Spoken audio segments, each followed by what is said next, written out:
Hello, and welcome to principle number 4 in our 12-part series of the Code of Principles for Sacred Healing.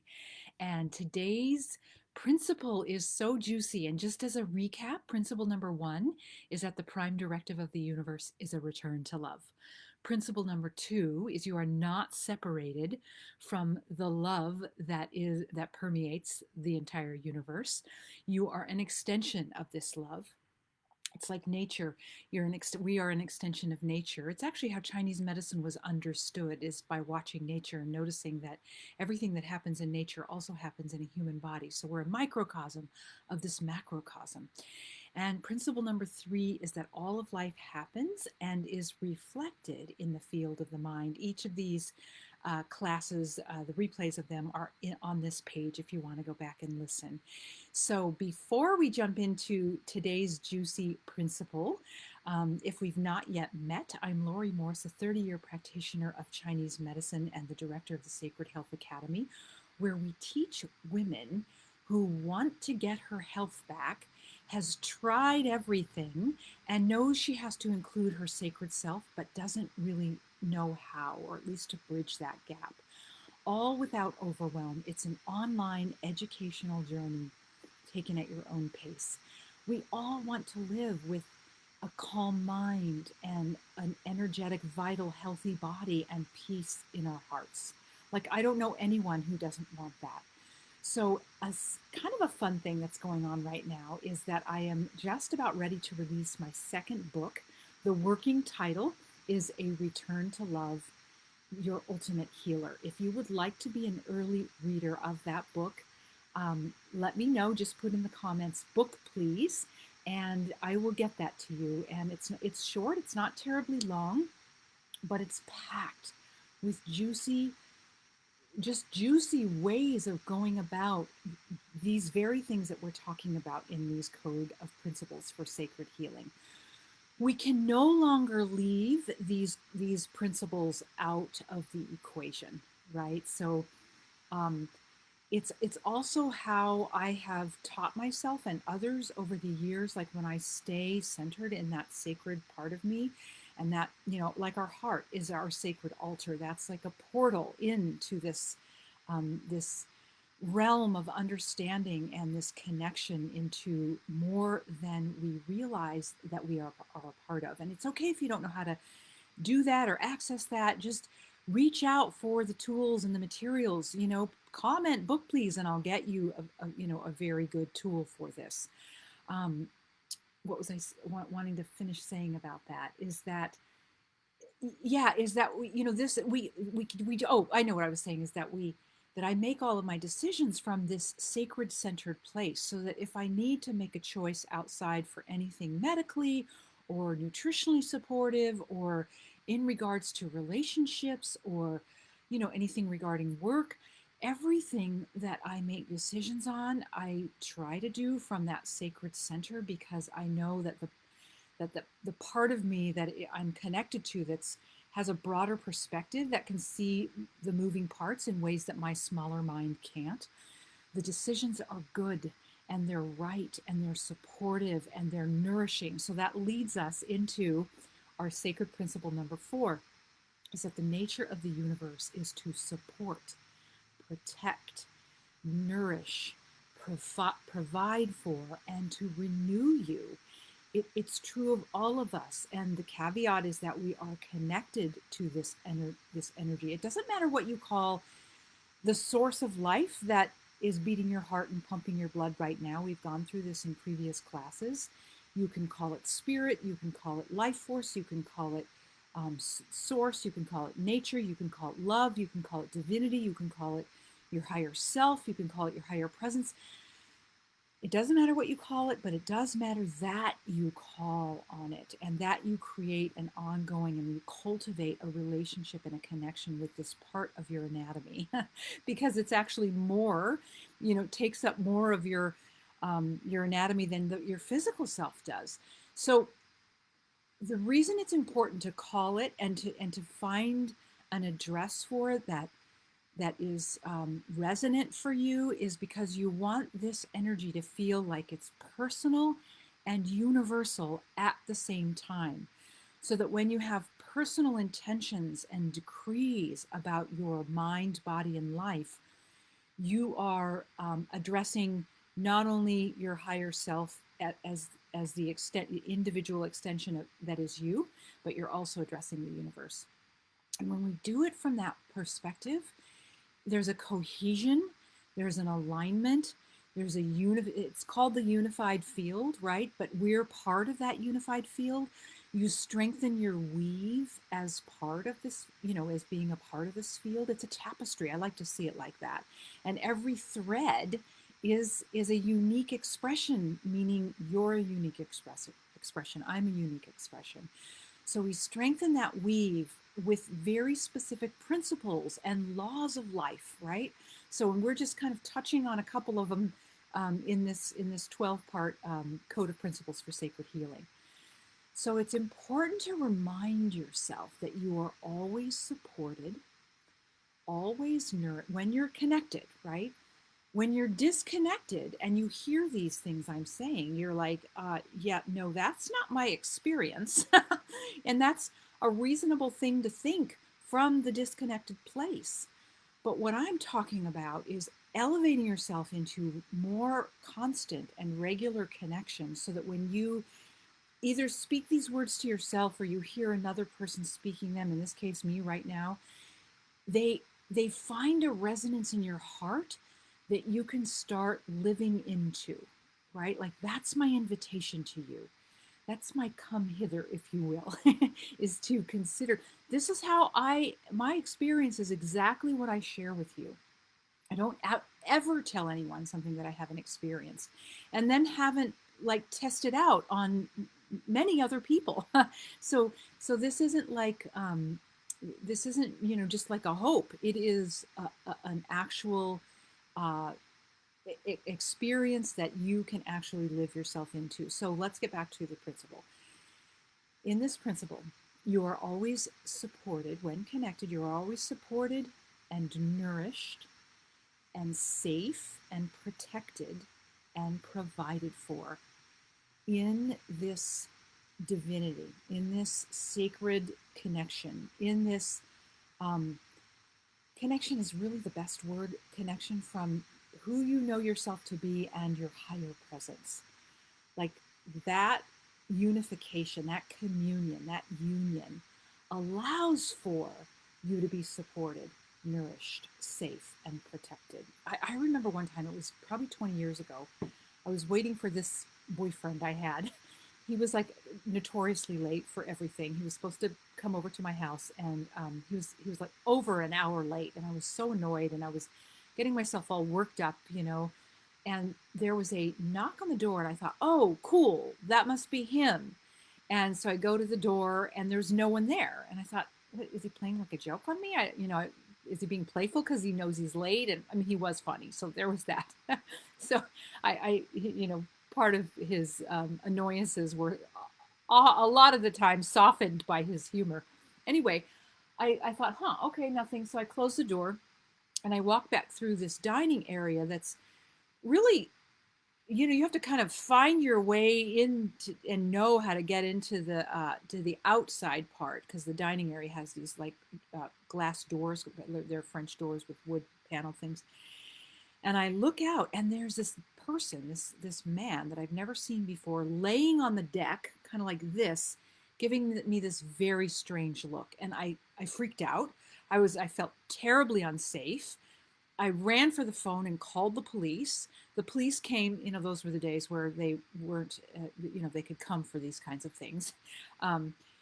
They came, they looked around, they walked up and down the street, they looked in bushes. There was no one. No one was to be found.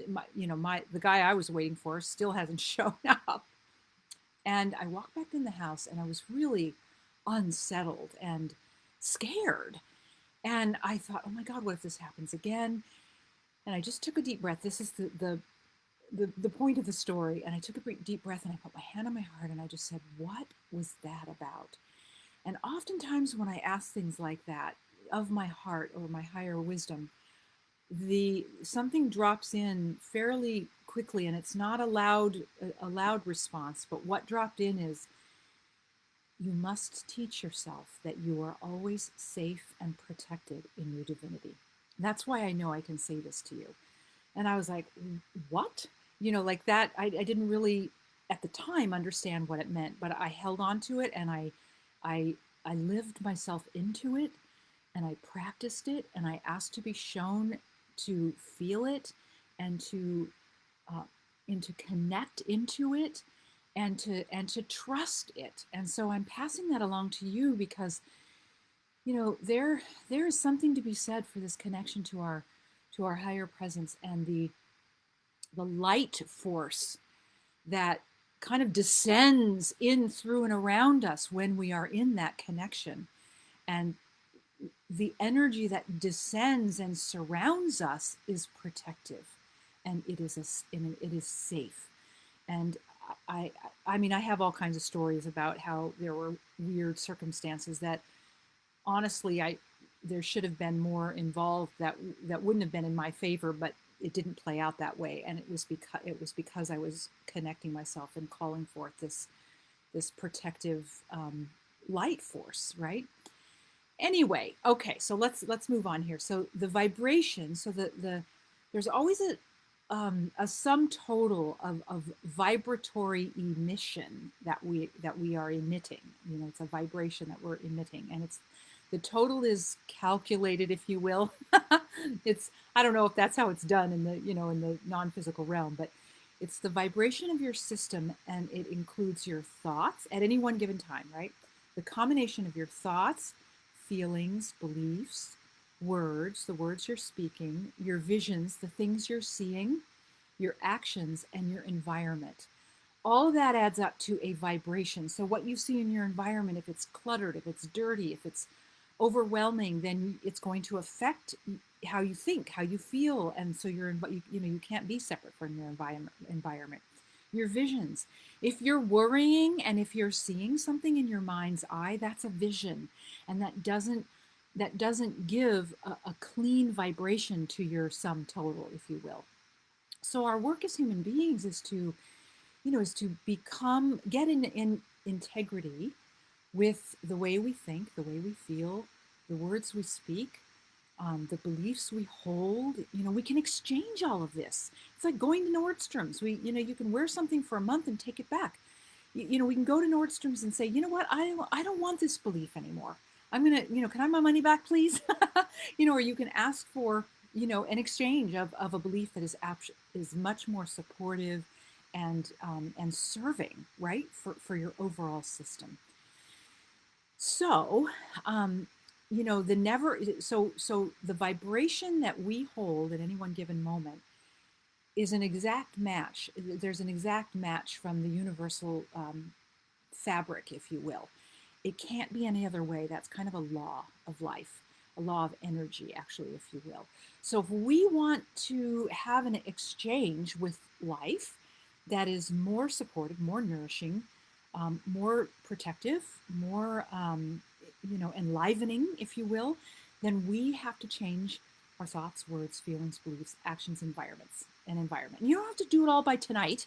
You can just say, oh, okay, cool. Well, where do I want to start? Well, maybe I'll start with my environment, just kind of get things tidied up.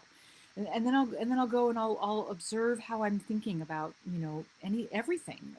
Just pick a half a day and be in this observation witness mode, non-judgmental, and just go, wow, I had no idea that I was thinking this thing all day long.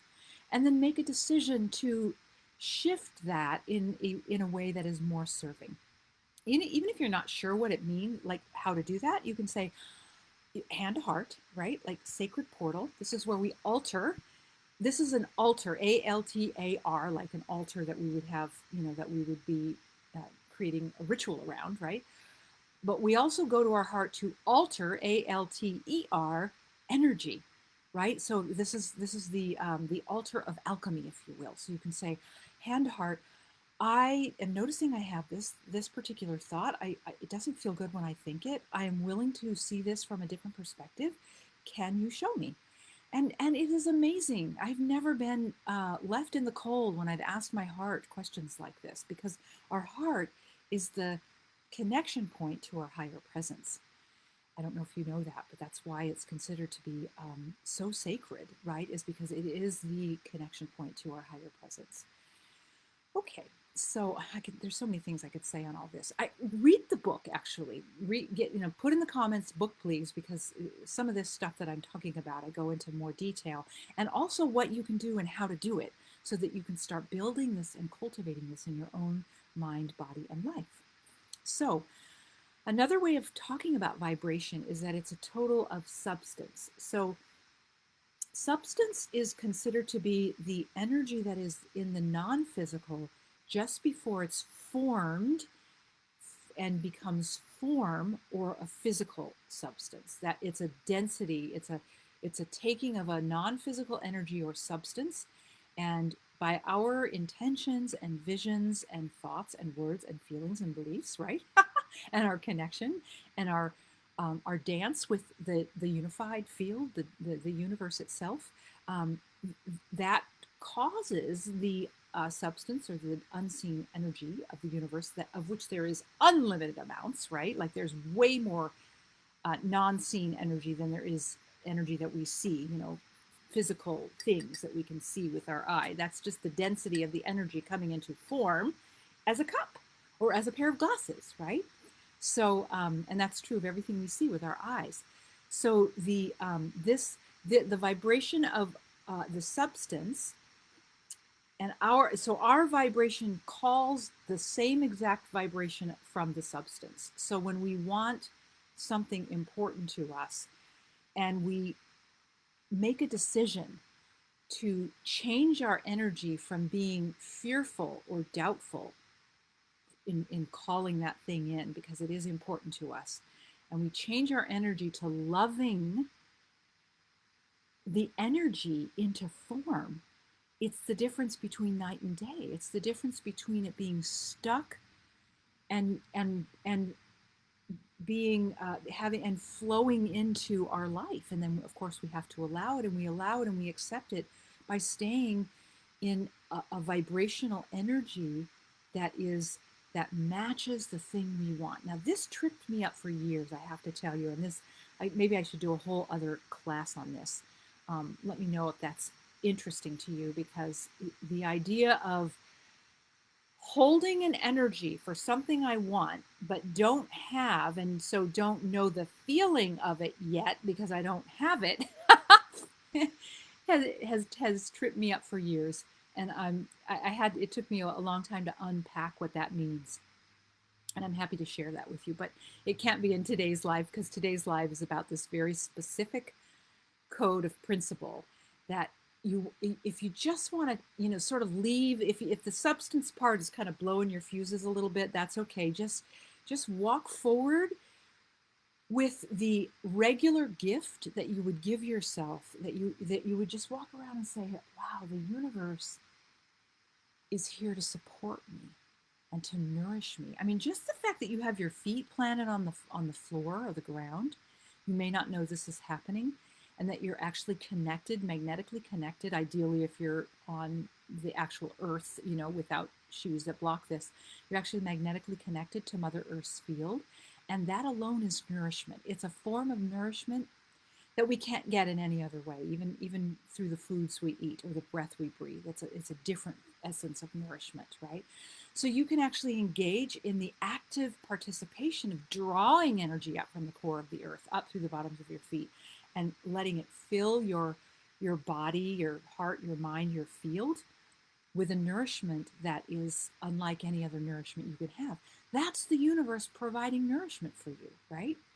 You can see light around you constantly wherever you go. Walk in the world inside of a beautiful, colorful, rainbow lighted, a lit bubble of light. Each of those colors of the rainbow have very specific divine sacred qualities that you can learn about and then call on when you need it. Like, for example, green is the vibration of healing. It's more than that, but just to give you one example, violet is the vibration of purification, of forgiveness, of cleansing, of transmutation, of changing energy from one form to another, from fear to something that you can be more accepting and have more love around, right? Like there are so many tools available to us that we've never been taught. I'm on a mission to kind of, well, to share this material, because I've spent 40 years sort of learning and looking under the hood, so to speak, to find the treasures of the universe. And I don't know if I have all the treasures, but I have way more than I had 40 years ago, and now I'm compelled to share them. So keep listening in, and hopefully each time you do, you get a nugget, a treasure for yourself, where you go, oh, this is what has happened to me anyway over the decades. I'll just hear someone say something, and I might have heard it before, but maybe in a different way. And the mind learns by repetition and layering. So there's just a tipping point where I hear it a certain way, and it's like, that's it. I get it now. I'm sure you've had that experience. And getting it, deep in your cells means you own it. And that's what we're really looking to do, is to own our connection, to own our sacred self, to own our worth, our value, our enoughness, our heart centers, to own the totality of our wholeness, which is grand. And unless you do this work, you can't really touch into it. So anyway, that's probably enough for our time together today. Two things: like the page if you don't want to miss any more of the nuggets, the treasures. But also, don't forget to drop in the comments, book please, if you would like. I think it's 71 pages, and it's not double spaced, but it's not single spaced. It's like that 1.5 space, so it's not, and it's it goes fast. You can read it in a quick amount of time. And for the feedback I'm getting for those who are reading it, they want all of it. They don't want to put it down. So and it does go fast, like I've already said. So anyway, that is our goodness for the day. Thank you for being here, whether you're watching live or on the replay, and I will see you next week.